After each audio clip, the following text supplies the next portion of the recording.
Classes में आपका स्वागत है। आज का टॉपिक है हमारा एडवर्ब क्लॉज ऑफ टाइम। इसके कनेक्टर होते हैं when, whenever, till, until, before, after, as soon as, no sooner, as long as. इसके हम जो है उदाहरण की मदद से समझेंगे। हमारा पहला उदाहरण है, जब तुम काम पूरा कर लिए हो तो तुम घर जा सकते हो। तो जब तुम काम पूरा कर लिए हो, यह हमारा एडवर्ब क्लॉज है। तुम घर जा सकते हो, यह हमारा प्रिंसिपल क्लॉज है। अब इसको बनाएंगे। जब के लिए हम प्रयोग करेंगे व्हेन का।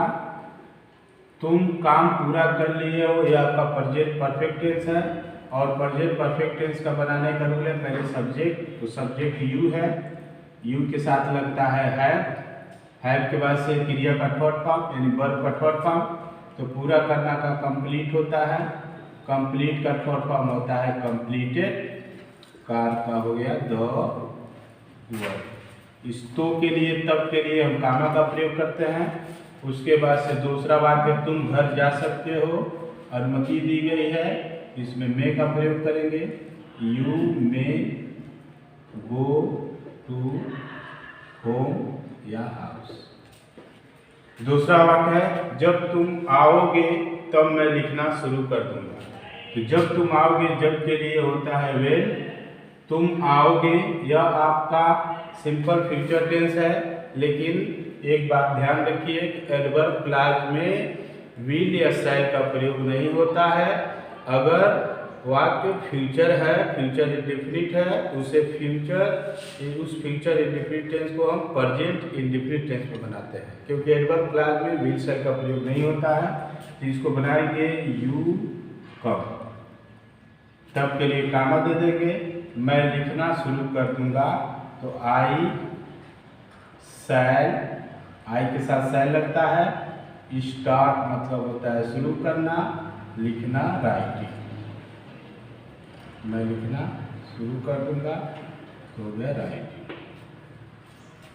उसके आने से पहले मैं यहाँ से जा चुका था, तो पहले हम इसको बनाते हैं। मैं यहाँ से जा चुका था, आई पास्ट परफेक्ट टेंस है, तो I had gone from here. और पहले के अंग्रेजी लिखेंगे बिफोर, उसके आने से पहले ही केम, ये बनेगा पास्ट इंडेफिनिट। मेरे सो जाने के बाद वे सब मुझसे पूछने आए थे, तो यह बनेगा आपका पास्ट इंडेफिनिट में, और यह बनेगा आपका पास्ट परफेक्ट में। तो इसको बनाएंगे। वे सब की अंग्रेजी होती है दे के साथ यह बनेगा पास्ट इंडेफिनिट। तो क्रिया का सेकेंड फॉर्म, तो कम का सेकेंड फॉर्म हो गया केम।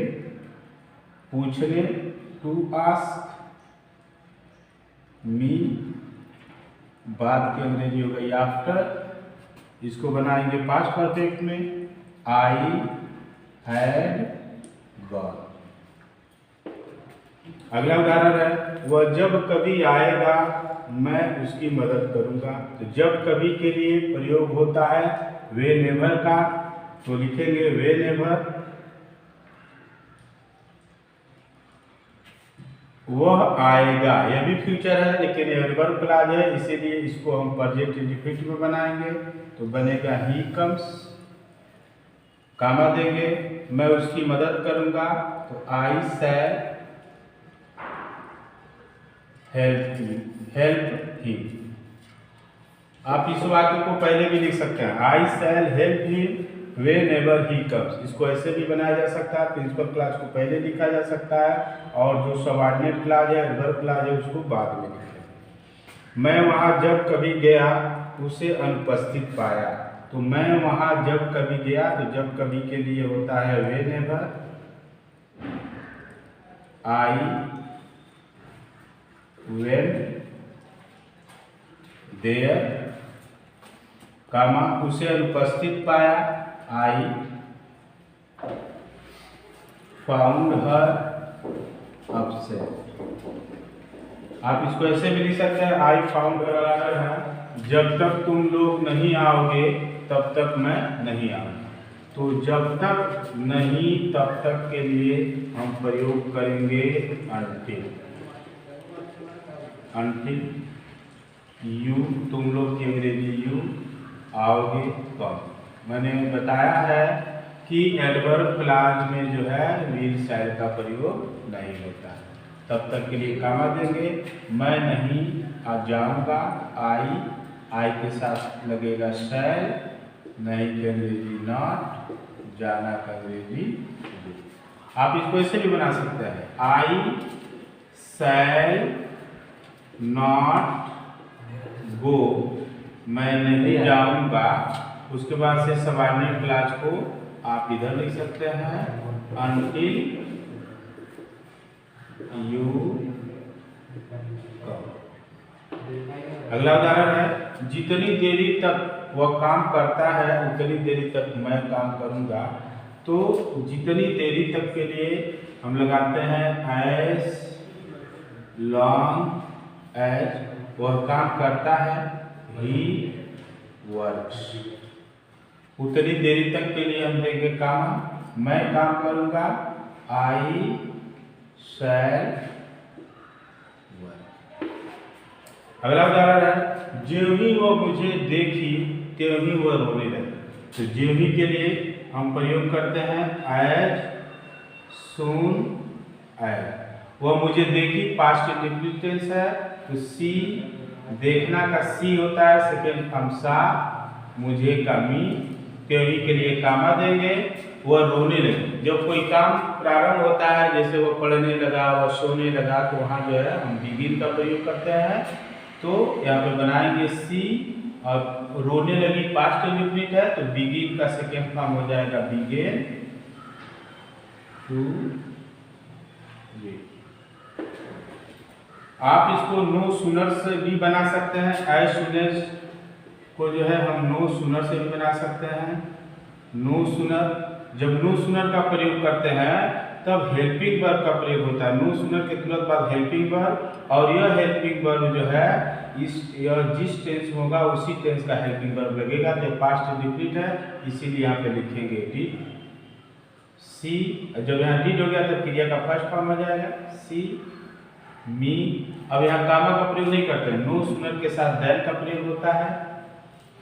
सी बिगेन टू रीड, रोने लगी। जो ही हम लोग वहां पहुंचे त्यों ही वे लोग वहां से रवाना हो गए। तो जो ही या त्यों ही के लिए जो है हम एज सून एज का भी प्रयोग करते हैं। तो एज सून एज हम लोग वहां पहुंचे, पास्ट इंडेफिनिट टेंस है, हम लोग का भी पहुंचना का होता है रिच, सेकेंड फॉर्म हो जाएगा रिच, वहां का अंग्रेजी देयर। त्यों ही के लिए कामा देंगे, वे लोग की अंग्रेजी हो गया दे, वहां से रवाना हो गए।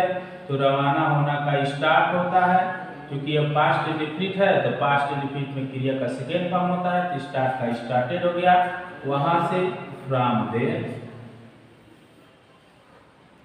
इसको आप नो सूनर से भी बना सकते हैं। नो सूनर से बनाएंगे तो नो सूनर, और जब नो सूनर का प्रयोग होता है तो नो सूनर के बाद से हेल्पिंग वर्ब लगता है। तो यह टेंस आपका पास्ट इंडेफिनिट है, इसीलिए हेल्पिंग वर्ब हो गया डिड वी। और जब यहाँ डिड लगेगा तब क्रिया का फर्स्ट फॉर्म होगा, रिच हो जाएगा, रिच देयर। उसके बाद से कामा का प्रयोग नहीं करेंगे, कामा के स्थान पे देन का प्रयोग करेंगे। फिर दूसरा वाक्य लिखेंगे दे स्टार्टेड फ्रॉम देयर। तो बच्चों, अगर ये वीडियो पसंद आया हो तो आप इसे लाइक करें, सब्सक्राइब करें, और बगल में जो घंटी का बटन है उसे दबाएं